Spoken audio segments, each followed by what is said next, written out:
परितोष, आप हमको सुन पा रहे हैं?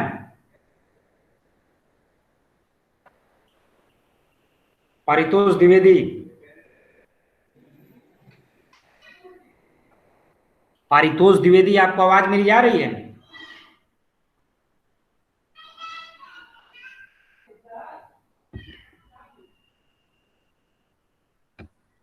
परितोष द्विवेदी, आपको आवाज मेरी जा रही है?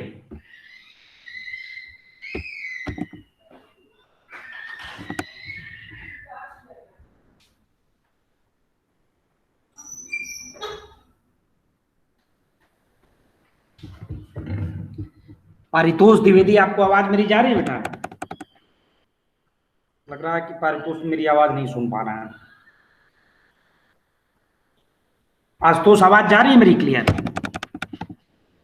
यस सर, अभी आवाज क्लियर आ रही है। ठीक ठीक। कल हम लोगों ने जो बात की थी उसमें एक हिस्सा हम लोगों का बाकी रह गया था, वो था प्रशासन और संस्कृति से रिलेटेड बातें जो थी वो देवगिरी के संदर्भ में या देवगिरी के एस्टेब्लिशमेंट में जो है वो और वहाँ के यादवों के प्रशासन और संस्कृति पे जो है हमारी बातचीत जो है वो आज होगी। कल हमने अपनी जो बात खत्म भी की थी उस बात में काफ़ी कुछ बातें जो है नक्षत्र ने भी कल कही थी, और हम लोग की जो बातचीत हुई थी वो पॉलिटिकल हिस्ट्री में जो है वो हमारे पाठ्यक्रम के अनुसार जो 2-3 महत्वपूर्ण राजाओं के बारे में जो डिस्कशन करना था उस पर बातचीत करके आज हम लोगों ने ये तय किया था कि आज हम लोग इस यूनिट के या इस यूनिट के इस सब यूनिट पे establishment of Devagiri as a capital of Yadav, यानी कि प्रशासन का वो हिस्सा जिसकी वजह से देवगिरी जो है वो यादवों की राजधानी के रूप में जो है वो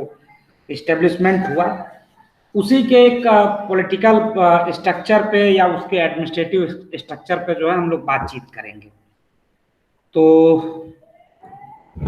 उसके विषय में मैं अपनी बात शुरू करूं उससे पहले मैं आप लोगों का की बात जो है, आप लोगों का जो ध्यान जो है वो एक बात की तरफ ये आकर्षित करना चाहूँगा कि ये जो पूरा का पूरा जो संदर्भ है, खासतौर से दक्षिण भारत की राजनीति के संदर्भ में, उसमें एक चीज का आपको ध्यान ये रखना चाहिए कि बहुत सारे ऐसे हमारे पास जो सूचना संदर्भ होते हैं वो अलग अलग संदर्भों के साथ जुड़ते हैं। तो उसमें क्या होता है कि हम जब अपनी बात को क्लियर करते हैं तो थोड़ी दिक्कत होती है, या यूं कह लीजिए कि वो थोड़े बातचीत करने के दौरान या पढ़ने के दौरान ये जो सूचनाएं हैं वो हमसे थोड़ी कम फ्रेंडली होती हैं। तो ऐसी स्थिति में ज़्यादा जरूरी ये है कि हम इन बातों को जानते वक्त या इन बातों को पढ़ते या सुनते वक्त जो है बाकी और स्रोतों के साथ इनको हम मिला के इनकी तुलना करने की कोशिश करें। तो इसी बात को ध्यान में रख के हमने प्रशासन और संस्कृति पर हमारी ये बातचीत जो है होगी, क्योंकि हम लोगों को संस्कृति के विषय को केंद्रित नहीं करना है, लेकिन थोड़ा जरूर हम सांस्कृतिक संदर्भों के ऊपर भी बातचीत करेंगे, क्योंकि ये भी एक महत्वपूर्ण हिस्सा है और जिसके ऊपर बातचीत की जानी चाहिए। पहली बात ये कि जब पंचम भिल्लम जो यादव वंश का एक महत्वपूर्ण शासक था, उसके समय जो है साम्राज्य का जो स्वरूप था वो बिल्कुल जो है वो एक बड़ा विस्तृत था, जैसा कि राष्ट्रकूटों और चालुक्यों के समय था। किंतु उसके पहले ये जो राज्य था वो एक छोटा सा सामंत क्षेत्र मात्र था, जो कई सौ वर्षों तक उन दोनों साम्राज्य भोगी सत्ताओं के अधीन था, राष्ट्रकूटों और चालुक्यों के, और संभवतः आवश्यक होने पर वे उनकी सेवा में लगे भी रहते थे। सिंहड़ और उसके बाद के जो उत्तराधिकारी थे उनके समय यादवों के विशाल क्षेत्र में दक्षिण गुजरात मध्य प्रदेश के बिदर के मराठा भाषी क्षेत्र यानी कि बंबई के पास रहने वाले मराठी क्षेत्र, पुरानी हैदराबाद की रियासत के आधे पश्चिमी भाग तथा आधुनिक कर्नाटक के समूचे प्रदेश सम्मिलित थे। और इस बात को बड़ा आसानी से हम जो है वो साम्राज्य की संज्ञा जो है वो दे सकते हैं। पूर्वी और दक्षिणी आंध्र प्रदेश का वारंगल से शासन करने वाले काकतीय यादवों की अध्यक्षता तो स्वीकार करता था, किंतु अपने आंतरिक शासन में वो पूरी तरीके से स्वतंत्र था। और यादव राजाओं का उसके आंतरिक मामलों और उसके प्रशासन में कोई हस्तक्षेप नहीं था। इधर यादव साम्राज्य की सीमा के भीतर जो है ऐसे भी अनेक सामंतंत्रीय क्षेत्र थे जो उसकी अधिसत्ता को जरूर स्वीकार करते थे, किंतु उनके अपने निजी अधीन सामंत भी थे और वे अपने आंतरिक प्रशासन में करीब करीब पूरी तरीके से स्वतंत्र थे। दूसरी बात कि ऐसे क्षेत्र में खानदेश और विदर्भ पर शासन करने वाले खोलेश्वर, कर्नाटक के रट, गुप्त और कदम इत्यादि थे जो अधिराज को सालाना कर और बाकी चीजें भेंट में देते थे, और जब भी आवश्यक होता तो वे यदि अपनी सेना सहित सम्राट के युद्ध में भी भाग लेने को बुलाए जाते थे। तो ऐसी स्थिति में वो हमेशा सैनिक सेवा देने के लिए तैयार रहते थे। दूसरी एक जो बड़ी महत्वपूर्ण बात है वो ये कि ये लोग अपने सैनिक सेवा के बदले विदर्भ यानी कि बरार की अतिरिक्त जागीरदारी भी इनको मिली हुई थी, और इन सामंतों के अधिकारों में यहां तक शामिल था कि वे स्वतंत्र रूप से अपने क्षेत्रों की भूमिका दान कर सकते थे, किंतु यदि कोई गवर्नर उनके क्षेत्रों की भूमिका दान करना चाहता था तो उसे उनकी स्वीकृति लेनी पड़ती थी। और इन जागीरदारों को कभी कभी प्रांतीय गवर्नरों के रूप में भी हम पाते हैं, और वे प्रायः सैनिक कला में दक्ष होते थे। दंडनायक अथवा महादंडनायक जैसी उपाधियों से विभूषित होते थे। और यादव साम्राज्य में जैसे उत्तर दिशा का प्रांतीय गवर्नर खोलेश्वर और उसके पुत्र जो थे वो रामचंद्र थे, और वैसे ही दक्षिण प्रांतों का जो गवर्नर था वो विजय था, जो छोटे छोटे उपद्रवी सामंतों को दबाकर उन्हें समाप्त कर देने हेतु विशेष नाम कमा चुका था। और ये जो गवर्नर होते थे ये राजकीय करों की वसूली करके उन्हें जो सरकार का या जो व्यवस्था का जो केंद्रीय कोषागार होता था उसमें भेजते थे। स्थानीय जो उपद्रवों को ये शांत करते थे, और राज्याज्ञा प्राप्त होने पर या तो केंद्रीय सेनाओं के साथ या अकेले अकेले भी पार्श्ववर्ती शत्रु राजाओं के विरुद्ध जो है युद्धों में वो भाग लेते थे, और स्वयं बड़े बड़े सामंतों की तरह अपना दरबार लगाते थे, और उनके दरबारों में वैसे ही शान शौकत होती थी जैसे कि केंद्रीय राज दरबार की होती थी। किंतु इस बात की यादव अभिलेखों में कोई जानकारी नहीं है कि क्या राष्ट्रकूट और चालुक्य साम्राज्य की तरह यादव साम्राज्य में भी राष्ट्र, मंडल, विषय, भुक्ति और जैसी छोटी या बड़ी कोई या स्थानीय इकाई थी या नहीं। किंतु यादव साम्राज्य के बृहद आकार को देखकर इस बात की कल्पना की जा सकती है कि ये इकाइयां वास्तव में रही जरूर होंगी, और ऐसी दशा में यह अनुमान लगाया जा सकता है कि समूचे प्रशासन को चलाने हेतु केंद्रीय नौकरशाही जो है वो एक बृहद संगठन रहा होगा। दूसरी बात की जो दूर दूर तक की समस्याओं का समाधान करता रहा हो, मुख्यमंत्री अथवा मंत्रिमंडल नामक किसी भी प्रधान शासकीय संस्था का कोई शास्त्रीय अनुशंसा होने पर भी इस समय कोई विधान नहीं प्राप्त होता है।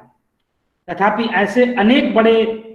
अधिकारियों के उल्लेख प्राप्त होते हैं जो मंत्रियों जैसे रहे प्रतीत होते हैं। और जब 1063 ईस्वी में यादवों की सत्ता एक छोटी सी सामंत सत्ता मात्र थी, तो उनके 7 बड़े बड़े अधिकारियों के पदनाम ज्ञात होते हैं। उनमें महाप्रधान यानी कि प्रधानमंत्री, संधि विग्राही यानी कि विदेश मंत्री, महामात्य यानी कि राजस्व मंत्री, महाप्रचंड दंडनायक युद्ध मंत्री, और पटल करणी यानी कि कागज पत्रों के यानी कि कार्यालय का मंत्री। ये सारी चीजें जो है वो सर्वाधिक रूप से प्रसिद्ध थी। और 1069 के आते आते इनमें जो है पंडित यानी कि धार्मिक मामलों के मंत्री और प्राट विभाग यानी कि न्याय मंत्री के जो नाम है वो और जुड़े। अनुमानतः ये सारी चीजें जो है वो बाद के दिनों में भी यादव साम्राज्य में जो है वो अस्थायी रूप में स्थित रही। दूसरी बात, विज्जण, टिकरमरस और पुरुषोत्तम जैसे प्रांतीय गवर्नरों को भी महाप्रधान के विरुद्ध प्राप्त थे, और इन बड़े बड़े अधिकारियों के लिए आवश्यक योग्यताओं में सैनिकता की कला में उनका दक्ष होना आवश्यक प्रतीत दिखाई देता है। प्रथम यादव सम्राट पंचम भिल्लम का जो मंत्री था जयत्रपाल, जितना बड़ा राजनीतिज्ञ था उतना ही बड़ा वो सेनापति था। ऐसे सभी मंत्रियों को जो है दंडनायक और महामंडलेश्वर कहा जाता था। महादेव और रामचंद्र के समय के हेमाद्री जैसे पंडित मंत्री भी जो है वो हस्त विद्या के शास्त्र ज्ञान और प्रयोग में जो है वो समान रूप से पारंगत थे, और उन्होंने झाड़ी जनपद के विद्रोह का संचालन करते हुए वहां पे जो है अपनी कला कौशल का एक महत्वपूर्ण जो है वो एक तरीके से प्रदर्शन किया था। दूसरी बात कि कृष्ण के मंत्री नागरस भी जो है एक बहुत बड़ा विद्वान होते हुए एक अच्छा सैनिक भी था, और सिंहगढ़ का जो ज्योतिषी यानी कि चांगदेव जो था वो भाला चलाने में अत्यंत ही कुशल था। इस तरीके की जो बातें हैं वो इंडियन एंटिक्वेरी नामक का किताब है जिसमें जो है वो इन बातों को उल्लेखित किया गया है, और ये बातें इस बात की तरफ इशारा करती हैं कि जो देवगिरी नाम की जगह थी वो प्रशासनिक रूप से और सैन्य रूप से काफी कुशल लोगों के हाथ में थी। दूसरी एक बात कि बहुत सारे ऐसे अभिलेख हैं जो इस बात की तरफ इशारा करते हैं कि ये जो शासक थे वो अपने मंत्रियों को अपने हृदय के समान स्वीकार करते थे। एक और बात की ये थोड़ा दिक्कत वाली बात है कि हम लोगों को जो प्रशासनिक इकाइयां हैं यादवों की, उनके बारे में थोड़ी कम जानकारी मिलती है, लेकिन ग्राम पंचायतों का जो प्रशासन है वो मुझे ऐसा लगता है, या जो मैंने अब तक पढ़ा है या मुझे जो समझ में आता है वो बाकी प्रशासन की ही तरह रहा होगा, क्योंकि ग्राम अदालतों को कहीं कहीं जो उल्लेख मिलता है वो चावड़ी कहा जाता है, और ये विवरण मिलता है कि इनके सदस्यों में ग्राम प्रधान सहित ग्राम पंचायत के प्रतिनिधि होते हैं जो संभवतः छोटे दीवानी के मुकदमे जो है वो देखते थे। लेकिन ग्राम प्रधान और ग्राम सभा के जो मुख्य कार्य हुआ करते थे वो गांव में शांति और सुव्यवस्था को बनाए रखने के लिए होते थे, और ग्राम प्रधान को गांव से प्राप्त होने वाले राजस्व की उगाही करनी होती थी, और वो केंद्रीय राजकोष तक भेजने का उत्तरदायित्व जो थे वो संभालते थे। दूसरी बात की, एक मिनट जरा सा आप लोग होल्ड करेंगे प्लीज।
तो ये जो बात आपसे हम कह रहे थे कि ग्राम प्रधान जो होते थे वो गांव से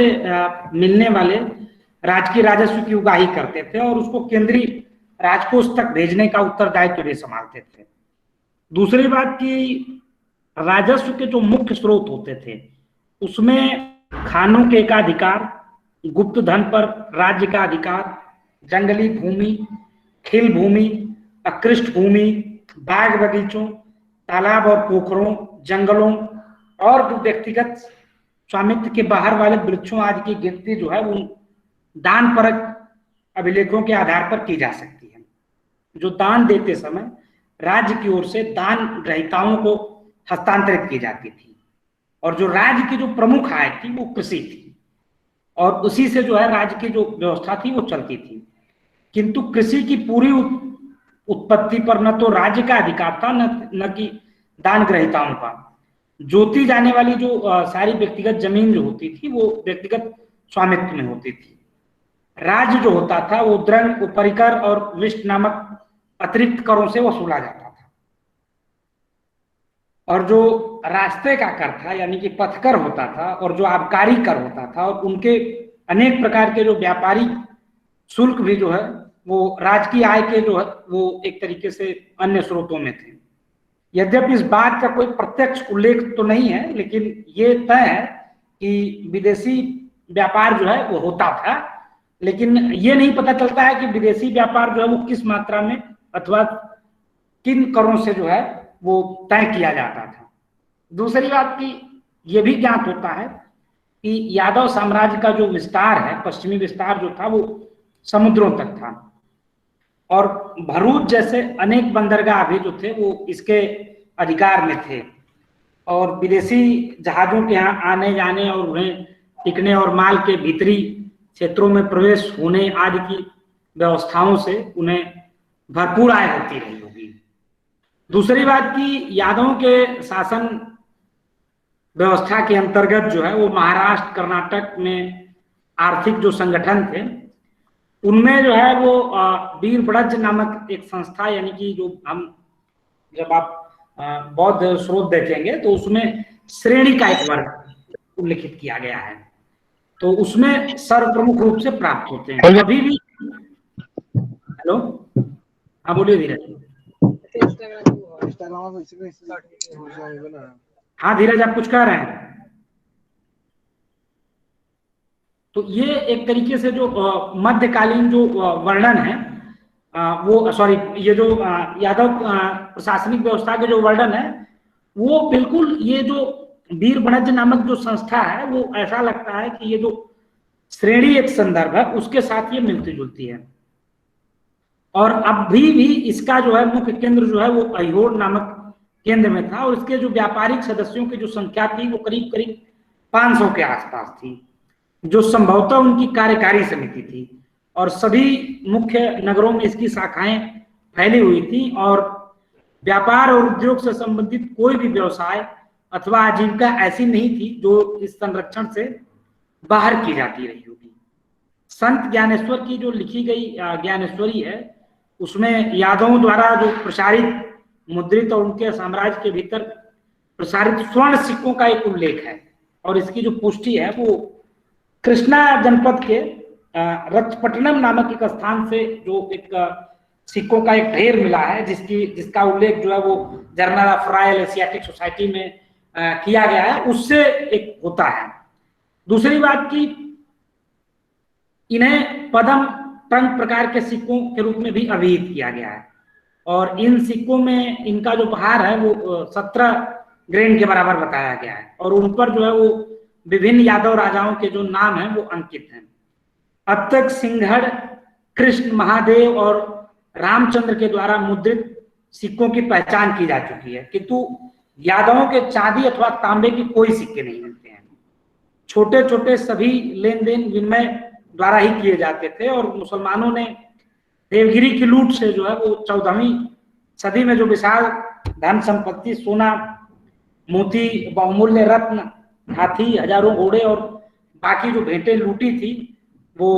शायद इस बात की तरफ इशारा करती हैं ये जो देवगिरी का यादव साम्राज्य था वो अपने समय का एक बहुत तत्कालीन महत्वपूर्ण साम्राज्य था, और जो देवगिरी नगर के जो मुख्य बाजार थे वो सुनारों, सामुद्रिक रत्न व्यापारियों और जौहरियों और महीन वस्त्रों यानी कि मलमल के व्यापारियों से सजा हुआ इलाका था। दूसरी एक जो बड़ी महत्वपूर्ण और इम्पोर्टेंट बात है वो ये कि धार्मिक और सामाजिक दृष्टि से भी यादव काल जो है पूरी तरीके से, यानी कि देवगिरी का जो इलाका है वो पूरी तरीके से पौराणिक मान्यताओं को आत्मसात करने वाला इलाका रहा होगा। यहाँ पे बौद्ध धर्म का भी प्राय जो है वो उस समय तक जो है वो अवसान हो गया था, और जो नव सुधारक हिंदू धर्म के मान्यता के लोग थे उन्होंने बुद्ध को भी एक हिंदू अवतार के रूप में जो है आत्मसात कर लिया था। और ये बात और थी कि अब न तो उनके बिहार थे, ना ही भिक्षु और ना ही जनता में कोई उनका संगठन अथवा संघ। थोड़ी बहुत कोई धार्मिक प्रतिस्पर्धा यदि किसी चीज से बची हुई थी, तो वो जैन धर्म थी, जो अपने घोर तपस्वी विचार आचार की वजह से जो है वो दीर्घजीवी बना हुआ था। किंतु सामाजिक दृष्टि से दोनों जो है एक दूसरे से घुल मिल गए थे, और उनके जो पारस्परिक विवाह अर्ध धार्मिक और अर्ध सामाजिक आयोजनों में जो है परस्पर सम्मिलन जो है वो विद्यमान थे। समसामयिक अभिलेखों में भी पौराणिक उल्लेखों के अनुरूप जो है शिव, ब्रह्मा, विष्णु, जिन, बुद्ध सबको उस परम तत्व अर्थात आत्मा का एकमात्र रूप बताया गया है। और इस समय के अनेक दानदाता ऐसी चीजों में दिखाई देते हैं जो हिंदू मंदिरों और जैन बसतियों को जो है वो एक साथ दान देते हैं। लेकिन जो 12वीं शताब्दी का समय है, उसके उत्तरार्ध में वीर शैव संप्रदाय के कारण जो पूरा का पूरा जो साधारण समाज है वो अपनी धार्मिक सहिष्णुता को थोड़ा कमजोर करने लगा था, और उसके जो अनुयायी थे उन्होंने जैनों का जो है वो एक तरीके से विरोध करना शुरू कर दिया था। इसका कारण एक ये था कि इन दोनों संप्रदायों के जो अधिकांश अनुयायी थे वो उनके जो संरक्षक होते थे वो वैश्य समाज के वो लोग होते थे जो समान रूप से इन चीजों को संरक्षण देते थे। तो वास्तव में यह संरक्षण संबंधित जो प्रतियोगिता है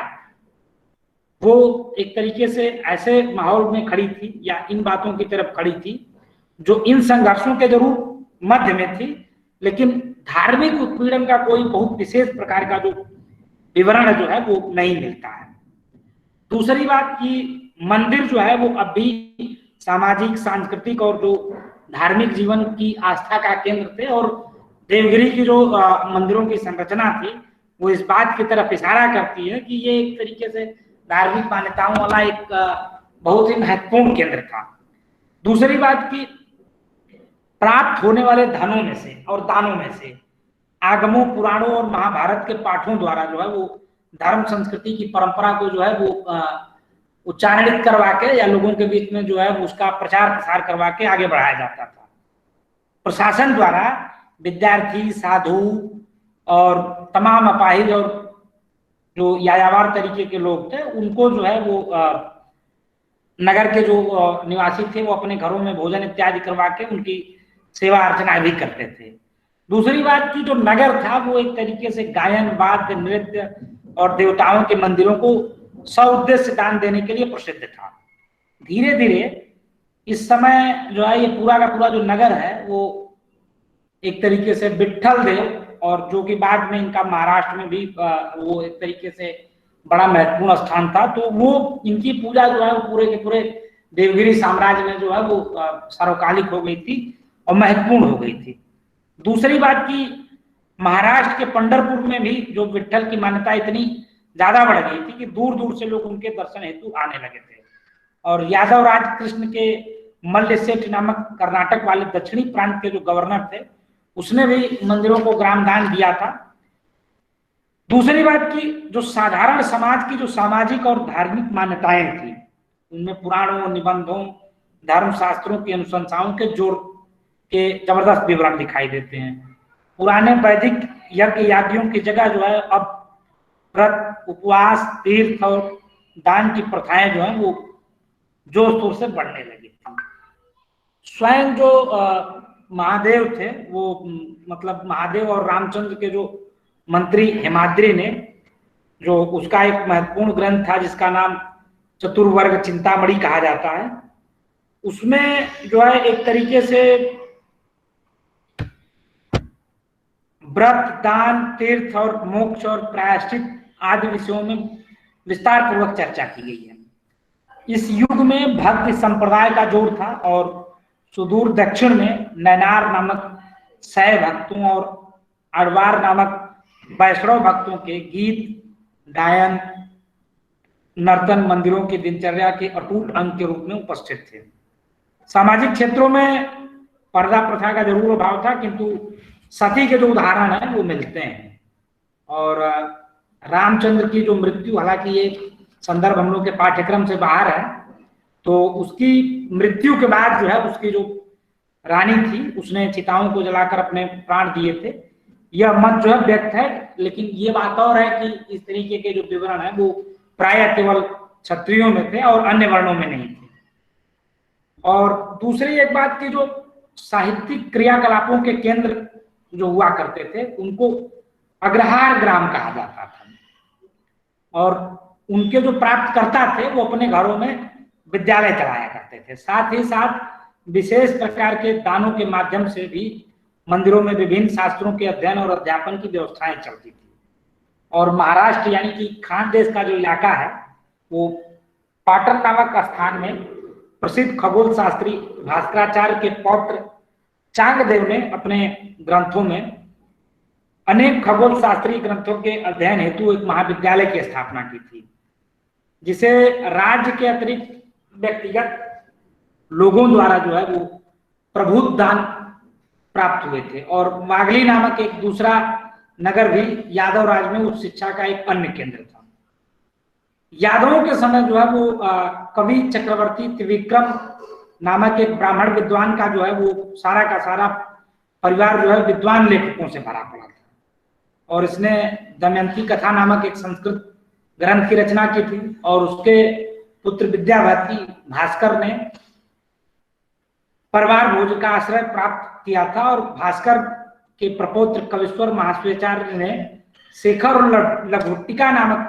खगोल शास्त्रीय ग्रंथों की रचना की थी। उसके जो पुत्र थे वही प्रसिद्ध खगोल शास्त्री भास्कराचार्य थे। दूसरी बात की, जिन्होंने सिद्धांत शिरोमणि और करण कौतूहल नामक गणित और बीज गणित यानी कि जिसको हम एल्जेब्रा कहते हैं, उसके ढेरों जो है ग्रंथों की रचना की थी। और भास्कराचार्य की जो विद्वता थी वो इस प्रकार थी कि उनको सर्वज्ञ और विद्या सब कहा गया है। वे सांख्य और वेदांत शास्त्रों के भी पारंगत थे। दूसरी बात की, उनके जो पुत्र थे वो लक्ष्मीधर और पौत्र चांगदेव क्रमशः जैतुगी और सिंघड़ नामक यादव शासकों के ज्योतिषी थे। भास्कराचार्य के भाई अनंत देव भी जो है वो सिंघड़ के आश्रय में थे, और उन्होंने बरामहिर की पुस्तक बृहद जातक और ब्रह्मगुप्त की जो रचना ब्रह्म स्फुट स्थान सिद्धांत को जो है पढ़ के उस पर एक व्याख्यायिक टीका को लिखने का काम किया था। सिंघड़ के ही अधीन जो है वो एक तरीके से संगीत रत्नाकर नामक एक संगीत शास्त्री ग्रंथ की रचना की गई थी, जो दक्षिण और उत्तर भारतीय दोनों क्षेत्रों के संगीत प्रवृत्तियों को जो है वो सिद्धांतों को जो है एक रूपता देता है और उसको व्याख्यायित करने की इसमें कोशिश की गई है। यादव युग का जो मतलब इस पूरे देवगिरी के साम्राज्य का जो सबसे महत्वपूर्ण लेखक माना जाता है वो हेमाद्रि को माना जाता है, और वे शासक यादव शासक महादेव के मंत्री थे, और वो उसके हाथियों की सेना के सेना नायक भी थे, और हाथी विद्या यानी कि हस्त विद्या के पूर्ण पंडित थे। व्रत खंड, दान खंड, तीर्थ खंड, मोक्ष खंड वाले 4 खंडों से युक्त उनका जो चतुर्वर्गीय चिंतामणि जो नामक धर्मशास्त्री निबंध ग्रंथ जो है उस समय की प्रमुख रचना है। और उनके द्वारा प्रणीत अन्य ग्रंथ थे काल निर्णय, तीर्थ निर्णय, आयुर्वेद रसायन, दानरक वायली और प्रजन प्रयोग। ये सभी ग्रंथ जो है उनकी अद्भुत मेधा और कर्तव्य शक्ति का परिचय देते हैं। वास्तव में ऐसा लगता है कि वो व्यक्ति जो है बहुत बहुमुखी प्रतिभा के धनी थे। ये बात थोड़ा ध्यान देने की जरूरत है कि दक्षिण भारत का राज्य होते हुए भी यादव काल में या देवगिरी के इस साम्राज्य में कन्नड़ साहित्य की रचनाओं का कोई विशेष विवरण नहीं मिलता है। वास्तव में ये जो साम्राज्य था, इसका जो क्षेत्र था उत्तरी दक्षिणी महाराष्ट्र और पश्चिमी आंध्र प्रदेश और कर्नाटक के सिर्फ उत्तरी भागों तक सीमित था, और इसकी राजधानी देवगिरी अपेक्षाकृत उत्तर में पड़ती है। अतः इनके क्षेत्र की स्थानीय भाषा संभवतः मराठी रही होगी, क्योंकि शायद यही कारण है कि इसके जो अनेक अभिलेख जो है वो मराठी भाषा में या मराठी विवरण में लिखे मिलते हैं। और मराठी लेखकों में जो है वो 13वीं शताब्दी के उत्तरार्ध में होने वाले सबसे मुख्य जो एक तरीके से विद्वान के रूप में माना जाता है वो ज्ञानेश्वर को माना जाता है, जिन्होंने श्रीमद् भागवत पर एक विस्तृत और बेहतरीन ग्रंथ जो है वो ज्ञानेश्वरी लिखा है। और इस पुस्तक का भी जो समय है वो 1290 ईस्वी के आसपास माना जाता है। नामदेव और जानबाई जो है उस समय के जो तत्कालीन प्रमुख जो है भक्त कवि थे, जिन्होंने अपने गीतों की जो रचना है वो एक तरीके से जो विवरण दिया है वो एक तरीके से मराठी भाषा में दिया है। तो कुल मिला के ये बात जो है वो इस बात की तरफ इशारा करती है, या ये जो विवरण मिलते हैं वो इस बात की तरफ व्याख्यायित करते हैं कि ये जो दक्षिण भारत का ये जो साम्राज्य था, या जिस साम्राज्य को हम यादव साम्राज्य कहते हैं, या जो देवगिरी में जो है वो एक तरीके से जो अंतिम जो प्रभुसत्ता यादवों की थी, वो एक तरीके से धार्मिक मान्यताओं में जो है वो उत्तर भारत की बहुत सारी ऐसी संस्कृति थी या बहुत सारी ऐसी परंपरा थी वो जिसको उन्होंने व्याख्यायित किया है, या जिसके विवरण जो है वो इन तत्कालीन ग्रंथों में मिलते हैं। या इस बात से भी इनकार नहीं किया जा सकता है कि ये जो पूरी की पूरी परंपरा थी या पूरी की पूरी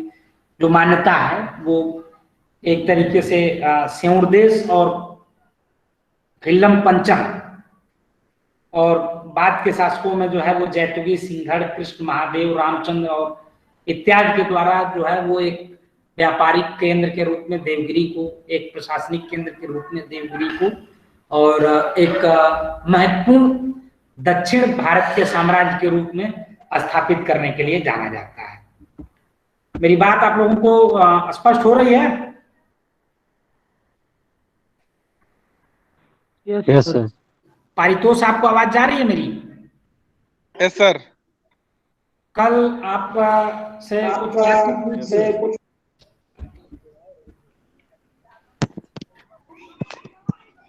आप कुछ बताने वाले थे पारितोष आज? नहीं सर, वो परसों हमारा प्रेजेंटेशन था ना सर। हाँ, तो आज देंगे वो प्रेजेंटेशन? सर आज उतना रिकॉल नहीं है। अच्छा, चलिए कोई बात नहीं है।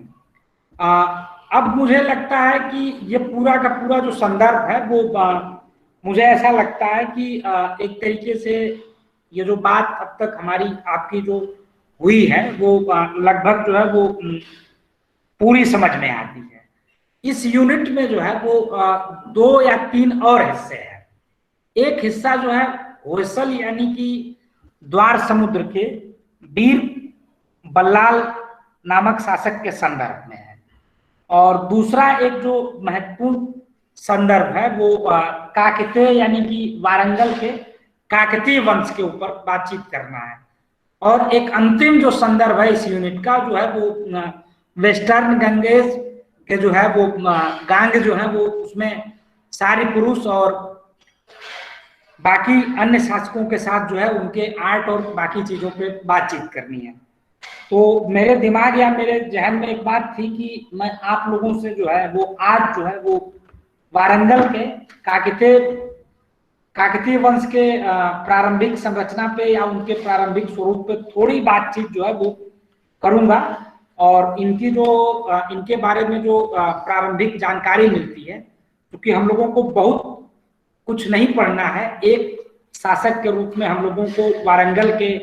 काकतीय शासकों के बारे में जो है वो एक शासक यानी कि रुद्रदेव के विषय में जो है हम लोगों को जानकारी इकट्ठा करनी है। तो आज हम लोग थोड़ी कोशिश करते हैं कि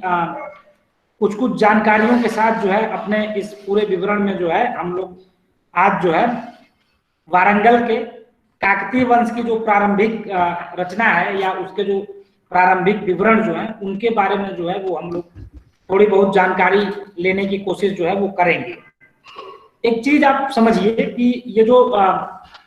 काकतीय वंश है या वारंगल का जो काकतीय वंश, जिसको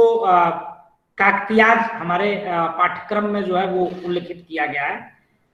इस वंश की उत्पत्ति कैसे हुई या कब हुई इसका कोई ठीक बाकी अन्य दक्षिण भारतीय राज्यों की तरह ही जो है वो कोई विवरण जो है वो सही रूप से नहीं मिलता है। लेकिन ये निश्चित है कि इस वंश के प्रारंभिक शासक जो थे वो कल्याणी के चालुक्य शासकों के सामंत रूप में और उनकी सत्ता में रहकर कभी कभी उनके युद्धों में भाग लेते थे। और त्रिभुवन मल्ल यानी कि विक्रमादित्य षष्ठ के समय जो है वो इनका दूसरा बेटा जो है जिसका नाम काकतीय, वह पहला सामंत शासक था, जिसके 2 अभिलेख जो हैं वो मिलते हैं। और इस बात की जो पुष्टि है वो copies of the inscription in Telangana district नाम के जो जर्नल है उससे होती है। दूसरी बात की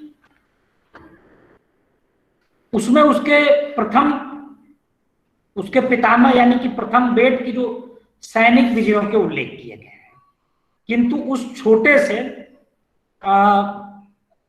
तेलंगाना के किसी सामंत की बड़ी विजयों का उल्लेख जो है उसकी निजी उपलब्धियों के द्योतक नहीं माने जा सकते हैं। और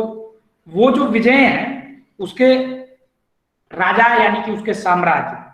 चालुक्य सम्राट की ओर से की गई होंगी।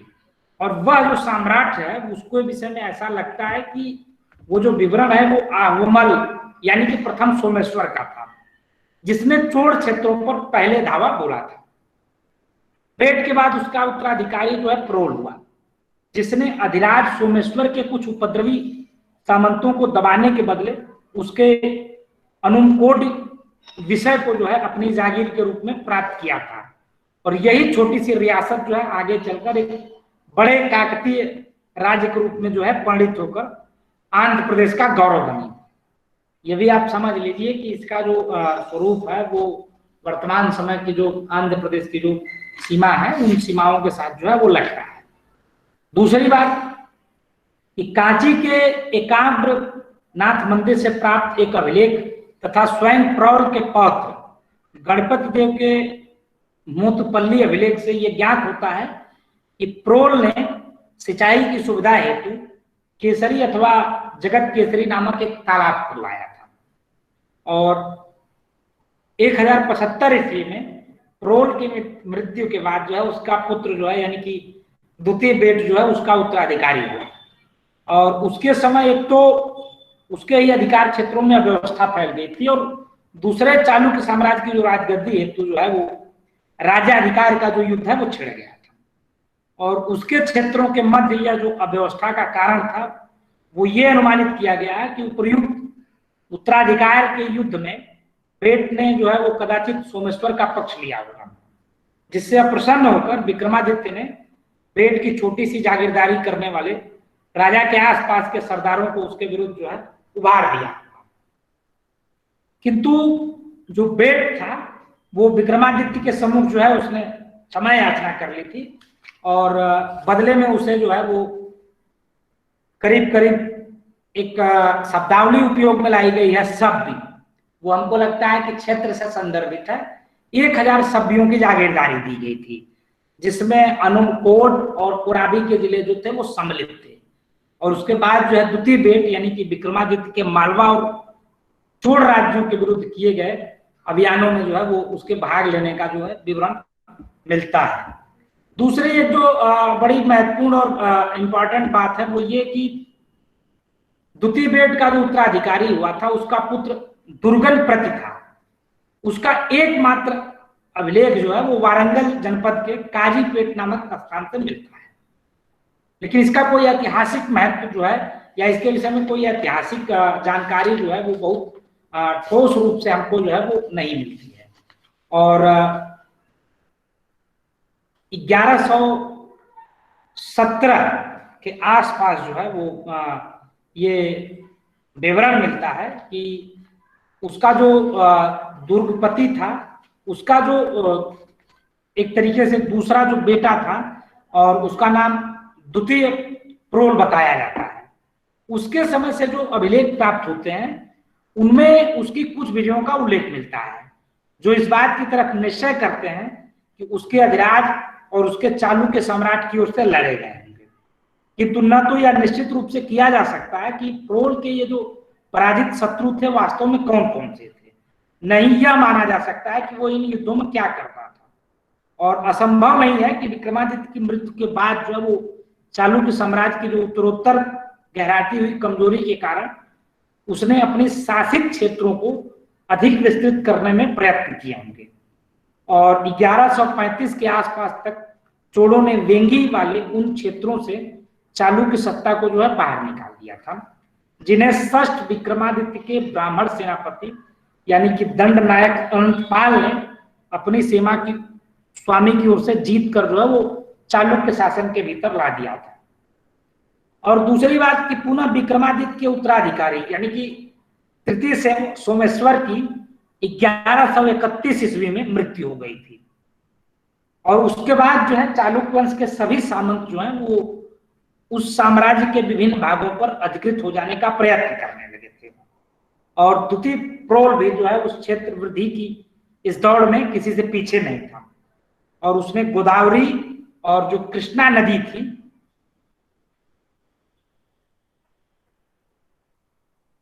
उनके बीच पड़ने वाले सभी जनपदों पर अपने अधिकार जमा लिए थे। लेकिन इसका ऐसा कोई साक्ष्य नहीं है जिससे इन बातों पर यह निश्चित किया जा सके कि पश्चिमी दिशा में उसका भौमिक अधिकार क्षेत्र कहां तक विस्तृत रूप से फैला हुआ था। अपने जीवन के अंतिम भागों में उसने वेंगी की ओर से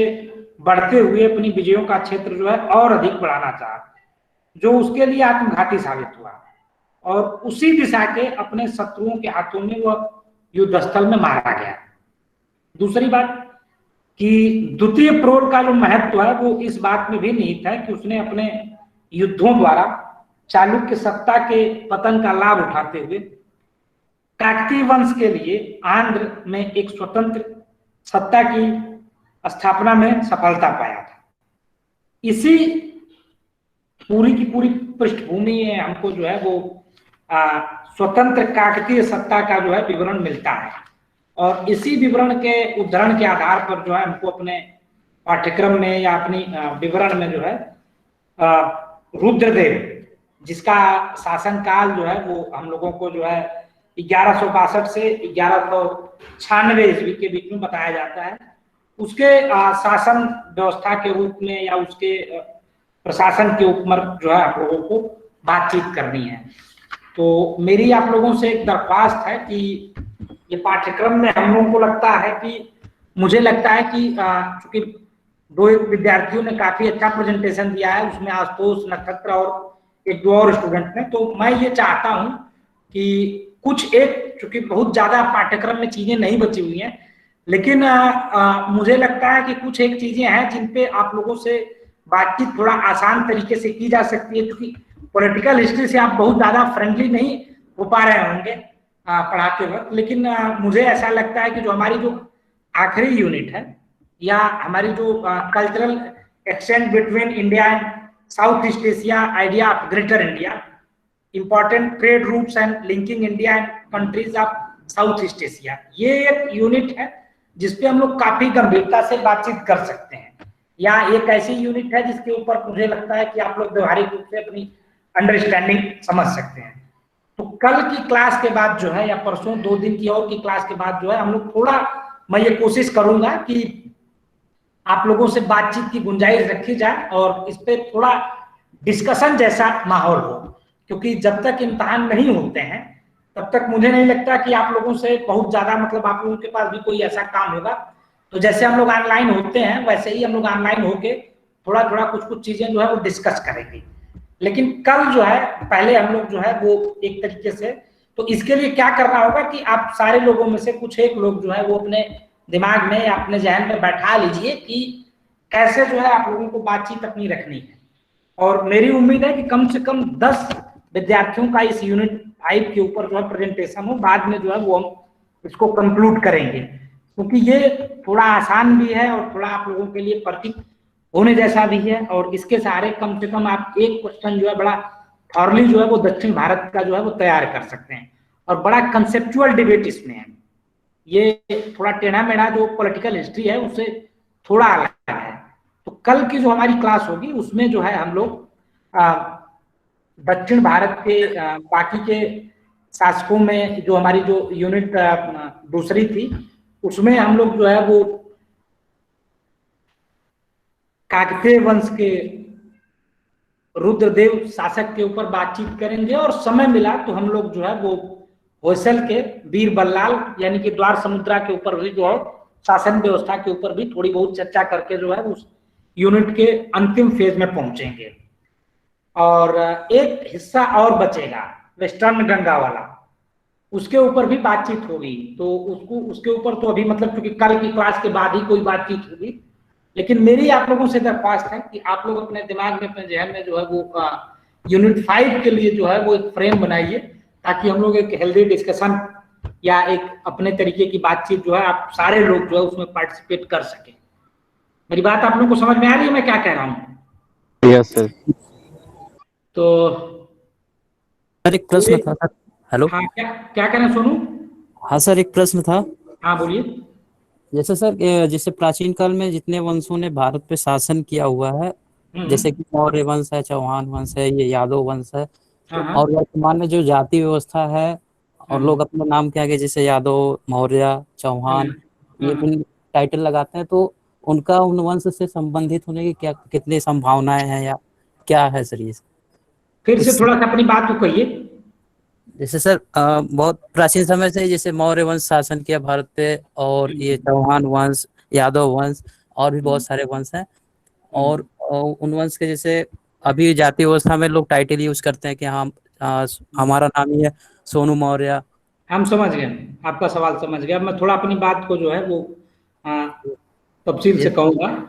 देखिए, जी एक चीज तो आप ये समझ लीजिए कि बड़ा स्पष्ट है, वो ये कि कोई भी कम्युनिटी या कोई भी कास्ट अपनी जो बातचीत है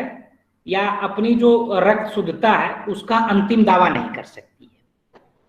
पहली बात कि कोई भी हिंदुस्तानी उपमहाद्वीप में या भारतीय उपमहाद्वीप में रहने वाला व्यक्ति जो है अपने रक्त शुद्धता की बात एकदम बहुत तगड़े तरीके से नहीं कर सकता है।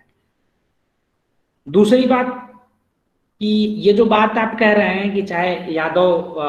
वंश हो या चौहान वंश हो या मौर्य वंश हो, इन बातों को आज की जो जातियां जिस तरीके से अपने टाइटल के साथ यूज करती हैं उसका इनके साथ कैसा संबंध है या उसकी विश्वसनीयता जो है वो किन संदर्भों के साथ जुड़ती हैं, यही ना सोनू? Yes sir, yes. देखिए, हम सारे लोगों की एक जो अपनी अच्छी आदत है या एक बढ़िया आदत है कि हमारे पास अपनी चीजों को तलाशने के लिए या अपने मन मुताबिक अपना एक अच्छा अतीत जो है वो अपना जो गौरव है वो अपने अतीत में हम तलाशते हैं। ऐसी परिस्थितियों में अक्सर क्या होता है कभी कभी कि कुछ एक पहचान जो है वो हमको अपने मन मुताबिक मिलती है। जैसे कोई एक विद्यार्थी मुझे स्क्रीनशॉट भी भेज देगा। चौहान वंश है, जो व्यापक तौर पे चौहान वंश पे काम हुआ है या जो उल्लेख मिलते हैं उनके विषय में ऐसा कहते हैं कि वो ठीक ठीक यदि उनका उच्चारण किया जाए तो चहमान है, वो चौहान नहीं है। समझ रहे हैं मेरी बात? जी सर जी। और वो व्यक्तिगत रूप से वो एक स्थान का नाम था। और जहां तक मौर्य साम्राज्य के संदर्भ में है तो वो गणराज्यों के विषय में आप वो जो विवरण मिलता है कि पिपली वन के मोरी है ना, और वो जो इलाका है कि वहां पे मोर निवास करते थे। लेकिन कुछ ना कुछ ऐसा भी नहीं है कि इन बातों से हम इत्तेफाक नहीं रख सकते हैं या इन बातों को एकदम सिरे से खारिज कर सकते हैं। स्वाभाविक रूप से अभी हाल फिलहाल में मेरे हाथ एक किताब लगी थी गाजीपुर के इतिहास पे, और मैं उस किताब को देख रहा। उस किताब में मुझे ये समझ में आया कि जो इलाकाई इतिहास लिखा जाता है वो बार बार जो है वो अपनी परंपराओं और अपनी व्यवस्थाओं के निमित्त जो है वो अपने मूल स्वरूप के साथ जोड़ता है। गाजीपुर के तमाम इलाकों में वो भूमिहार बिरादरी, राजपूतों के और विवरण लिखता है। तो उसमें वो जो बात मैं आपसे कह रहा हूं उस बात का इस बात के साथ तात्पर्य ये है कि वो एक कस्बा है वहां जमनिया, उसमें वो विवरण देता है सूर्यवंशी राजपूतों का। और करंडा एक इलाका है जिसमें गौतम राजपूतों का विवरण देता है, और मोहम्मदाबाद में जो है वो किन्नरवार और जमनिया में जो है वो सिकरवार राजपूतों का विवरण मिलता है। ये बातें हम आपको इसलिए बता रहे हैं कि हम इस बात पे बिल्कुल नहीं इनकार कर सकते हैं कि आज भी यदि किसी मान्यता और किसी परंपरा को जो लोग मानने वाले लोग हैं वो अपनी परंपरा को, जैसे कोई मौर्य होगा या कोई छत्री सॉरी कोई यादव होगा या कोई और टाइटल इस्तेमाल करता होगा, तो कहीं न कहीं वो अपनी उस परंपरा और अपने उन मूल्यों के साथ मिलता जुलता होगा। जैसे मैं आपको अचानक से ये बात कहूं कि उत्तर भारत के सामान्य जो इलाके हैं जिनमें जो लोग पढ़ाई लिखाई नहीं करते होंगे या जो इन चीजों से कमजोर रूप से जुड़े होंगे, उनसे मैं यदि ये कहूं कि दक्षिण भारत में यादवों का एक बहुत बड़ा साम्राज्य है, तो मुझे लगता है कि शायद वो उनके लिए बहुत कमजोर बात होगी, क्योंकि उनके पास न उस बात के कोई तथ्य हैं, न उनके पास उस बात के कोई विवरण है। आमतौर पे उत्तर भारत के यादव जो है वो अपने आप को भगवान श्री कृष्ण के साथ जोड़ते हैं। कहीं कहीं वो विवरण जो है वो इस बात की तरफ इशारा करता है कि वो एक तरीके से, चूंकि कृष्ण जो थे वो शासक के रूप में थे, तो वो लोग, कुछ लोग ये भी कहते हैं कि नहीं, हम अपने आप को क्षत्रिय परंपरा में आत्मसात करते हैं। लेकिन इस बात के मुतालिक एक और तर्क दिया जाता है कि चूंकि कृष्ण का जो स्वरूप था वो एक चरवाहे का था, एक गौपालक का था, तो स्वाभाविक रूप से वो क्षत्रिय नहीं हो सकते। तो ये एक डिस्कशन की बात है कि जैसे हमने बहुत पहले एक थियरी दी कि जो आर्य थे वो मध्य एशिया से है, लेकिन वो समय के साथ वो थियरी खारिज हो गई, क्योंकि जो हंटिंग और गैदरिंग का जो काम है, यानी कि वो जो आप प्राग ऐतिहासिक काल में इतिहास पढ़ रहे थे कि पूरी दुनिया में घूम घूम के लोग जो है वो इतिहास लिखा लोगों ने, तो उसमें ये था ना कि शुरुआती दिनों में आदिमानव जो है वो उत्तरी अफ्रीका से चला और पूरे यूरोप के साथ जो है पूरे एशियाई महाद्वीप तक फैल गया। तो अब इस बात से तो इनकार नहीं किया जा सकता है कि कोई एक जो परंपरा का एक व्यक्ति होगा वो एक ही स्थान पे निवास करता हो। लेकिन हाँ, इस बात से हम इनकार नहीं कर सकते हैं, बस एक मिनट में अपनी बात पूरी कर दूं, कि हम इस बात से नहीं इनकार कर सकते हैं कि जो हमारी अपनी जड़ें हैं उनको हम अपनी परंपराओं में बहुत आसानी से ढूंढने की कोशिश करते हैं, और कहीं कहीं थोड़ी समरूपता और एकरूपता मिलती है तो उसको हम अपने आत्मगौरव का केंद्र बना लेते हैं। और शायद यही कारण है कि एक बहुत बड़े पैमाने पर दक्षिण भारत से लेकर उत्तर भारत तक जो आज हम अपनी एक टाइटल लगाते हैं, चाहे यादव टाइटल लगाते हो या मौर्य टाइटल लगाते हो या सिंह टाइटल लगाते हो या कोई और टाइटल लगाते हैं, वो किसी न किसी शासन परंपरा से या किसी न किसी शासक परंपरा से जुड़ती हुई है। हाँ, तो साहब बताइए क्या कह रहे थे? सर ये जो आउट ऑफ अफ्रीका, और ये मैं सर बुक पढ़ रहा था अर्ली इंडियंस जो टोनी जोसेफ का है, तो सर उसमें दिया था कि जो हम होमो सेपियंस जो हम बोलते हैं अपने आप को, तो सर ये माना जाता है कि हमारे जो एंसेस्टर थे उनका निएंडरथल्स के साथ भी ओ हुआ था, मेटिंग हुआ था, जो आजकल अफ्रीका और ऑस्ट्रेलिया में शिफ्ट हो गए थे। तो सर ये बात है, इसलिए मैं बोला सर कि क्योंकि कितने लोग बोलते हैं कि सब के सब होमो सेपियंस है, और कितने हिस्टोरियंस के जो बुक है खास करके वो जो अर्ली इंडियंस और कैसे कैसे लोगों का माइग्रेशन शुरू हुआ, तो सर ऐसे टोनी जोसेफ का जो ये बुक प्रिंट हुआ, तो सर उनका ये बताता है कि मैक्सिमम जो हिस्टोरियन है उनके सारे तो सर लिखा हुआ जो पहले पूरे तो खारिज कर देता है, क्योंकि वो तो बताते हैं कि सर निएंडरथल्स के साथ भी हमारा संबंध है। बिल्कुल, वो जानते हैं, वो उनकी जो बात शुरू होती है वो भारत में प्रागैतिहासिक के आधुनिक मनुष्यों की जो वो उत्पत्ति की जो क्रोनोलॉजी वो देते हैं, वो कहते हैं कि सबसे पहले जो आधुनिक मनुष्य होमो सेपियंस हैं वो उनके जो सबसे प्राचीन जो अवशेष हैं वो मोरक्को के जो साफी नगर में पाए गए हैं। और बाद में वो ये भी कहते हैं कि उससे 50 किलोमीटर दूर एक जिबोल नाम की गुफा है, उसमें वो अफ्रीका की बात करते हैं। बाद में वो 70,000 साल पहले जो है अफ्रीका से जो लोगों का जो माइग्रेशन हुआ था, उसके बाद जो है वो कहते हैं कि नहीं, दुनिया का शायद ही कोई ऐसा हिस्सा होगा जिसमें जो है वो लोग एक जगह से दूसरी जगह नहीं गए होंगे। उसमें वो अमेरिका की बात करते हैं, बलूचिस्तान तक आते हैं। और इतना ही नहीं, वो ये भी कहते हैं कि वो सारी चीजें मेहरगढ़ होते हुए जो है वो हड़प्पा के समाज के साथ जुड़ती हैं। बाकायदा उस पर टोनी जोसेफ ने एक नक्शा बनाया है जिसमें इन बातों को जो है बड़ा बेहतरीन तरीके से जो है वो व्याख्यायित किया है। मैं संजोग से ये जो किताब है टोनी जोसेफ वाली, ये मेरे पास भी है, और मैं इसके मतलब जब मैं देख रहा था तो मुझे ये लगा कि जो एक तरीके का डिस्कशन है वो जो हमारे दिमाग में बार बार आता है ना, कि वो लास्ट में जो उसका आपने यदि पढ़ी होगी तो जो लास्ट उसका फेज है उसमें वो बड़ा मतलब अच्छाई से या बड़ा मजेदार तरीके से वो स्वीकारते हैं कि हम भारतीय जो हैं वो कौन है और हम कहाँ से आए थे। तो टोनी जोसेफ कुल मिला के 65,000 साल के इतिहास की बात करते हैं और वो ये कहते हैं कि जब आधुनिक मानव यानी कि होमोसोपियंस जो है वो का जो एक समूह जो है वो सबसे पहले अफ्रीका से उत्तर महाद्वीप तक आया, तो वो इस बात के लिए ऐसा नहीं है कि वो सिर्फ हंटिंग गैदरिंग में जो प्री हिस्ट्री के वो जो टूल टेक्निक है उन्हीं का इस्तेमाल करते हैं, बल्कि वो डीएनए जो टेक्नोलॉजी है उसका हवाला देकर वो भारत में आधुनिक मानवों के बड़े पैमाने पर जो आगमन ईरान से खासतौर से 7,000 ईसा पूर्व और 3,000 ईसा पूर्व जो है वो कृषकों का जो आगमन हुआ था, बाद में 2,000 ईसा पूर्व और 1,000 ईसा पूर्व के मध्य जो है वो मध्य एशियाई जो घास का जो मैदान है जिसको स्टेपी कहते हैं, वहां से लोगों के आवागमन की बात करते हैं। और वो ये कहते हैं कि ये पूरा का पूरा जो हमारा जो मतलब एक जगह से दूसरे जगह का जो माइग्रेशन है वो इस बात की तरफ इशारा करता है कि हमारी जो अपनी जो बुनियाद है जिसके ऊपर हम बार बार अपने आप को एक टाइटल लगा के या अपने आप को आर्य कह के या अपने आप को किसी एक खास परंपरा या धर्म कह के वो कोई डिसीजन तो नहीं देते हैं, लेकिन इस बात बड़ी बारीकी से इस बात की तरफ इशारा करके चले जाते हैं कि हमारी जो अपनी जड़ें हैं वो दुनिया के लगभग सारे हिस्सों में जुड़ी हुई हैं। समझ रहे हैं मेरी बात को? Yes sir.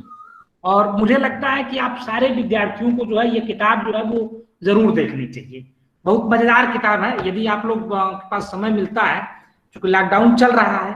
तो ये एक ऐसी किताब है जो टोनी जोसेफ की, इसको बाकायदा हिंदी में ट्रांसलेट किया गया है। इसका मैं एक रिव्यू जो है वो हमारे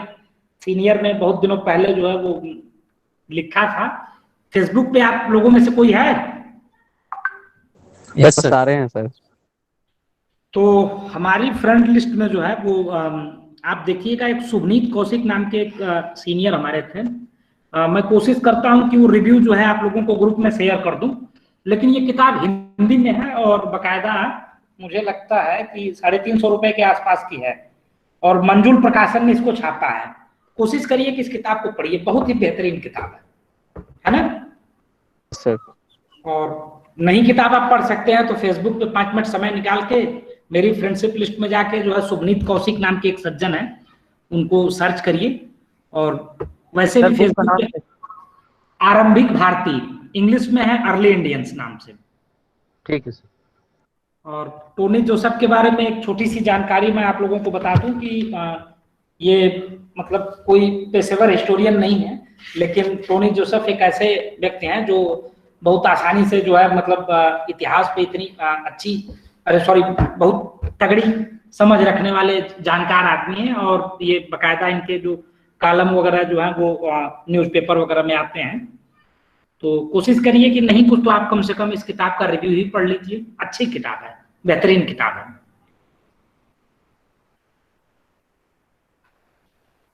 बात आपको समझ में आ रही है भाई? हैं? तो छुट्टी हो आज? हैं? Yes sir. चलिए, आप सबको धन्यवाद बहुत बहुत जुड़ने के लिए। Thank you sir. धन्यवाद।